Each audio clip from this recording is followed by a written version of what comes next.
Hello, this is skill number 230, nursing 234, skill number 3, and this is blood administration.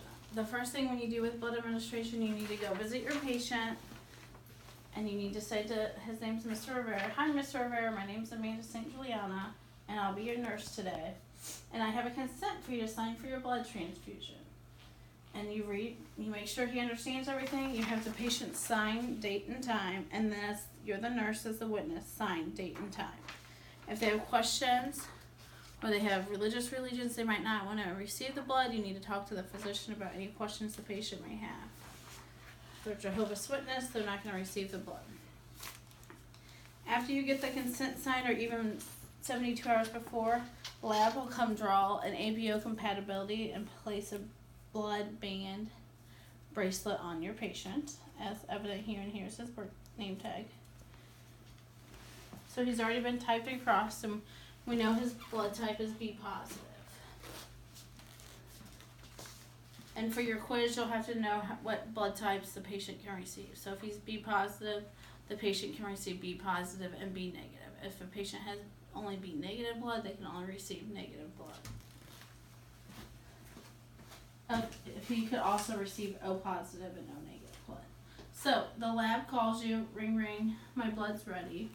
Before you go get the blood, you need to make sure your patient has a working IV, as evidenced by his left upper arm. You need brand new tubing. This tubing is good for 4 hours. This is kind of a long demonstration video, so.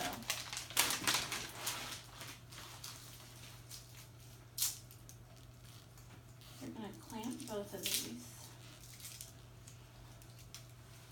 Clamp. Clamp.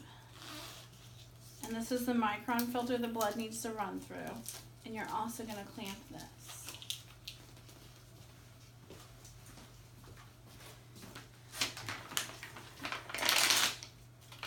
And then we're going to open my normal saline, check the compatibility. I believe HRH tells you to use 250 ml bags, but we only have 50. So you're going to clamp that. They're both clamped. You're just going to spike one of them. One's for the saline, and one's for your blood product. I'm going to come over here. I'm going to lower this because I have short hair problems. I'm going to remove his IV antibiotic that he's been receiving.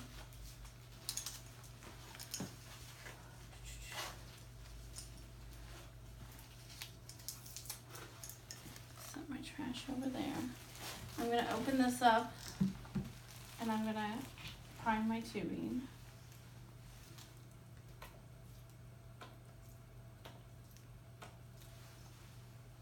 And as I'm priming my tubing, so I closed it. And as I'm priming my tubing, going all the way, I'm going to make sure I flip this a couple times, flick it to get all the fluid out. And then I'm going to close my roller clamp. Just kind of gave my tubing a bath. And I'm going to set this right here because I need a flush. Oh, sorry, Mr. Rivera, I put my trash on you. That wasn't very nice.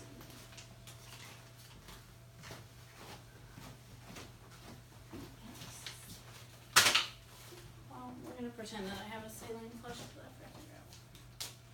So I'm going to flush his IV with saline. And his IV worked great. So I'm going to scrub the hub. I'm going to come over here and grab my tubing.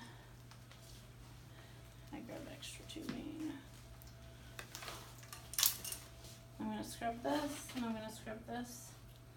So it's nice and sterile, and I'm going to attach it like you would normally. I'm going to come over here and use the IV pump. And for the IV pump, you're going to type in blood. It's telling me that the roller clamp is open. I need to slide that down out of the way. Slide into guide 2, slide into guide 3 and 4. We're going on PCU, and we're going to type blood. And we're going to give packed red blood cells. That's the most common thing you administer. You also will get plasma and platelets over your lifetime. It says maximum fusion time is 4 hours, so the maximum time the blood products can hang is 4 hours. You're going to hit OK. And I'm just going to run the saline at 300, or at 15 mils an hour, with a total of 300 mils as my volume to be infused while I go get the blood. And why do our patients get blood? Well, they get blood for multiple reasons.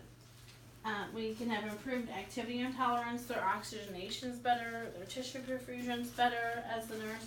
They're going to have a better urine output because we're giving them this extra fluid. That would be an ideal goal.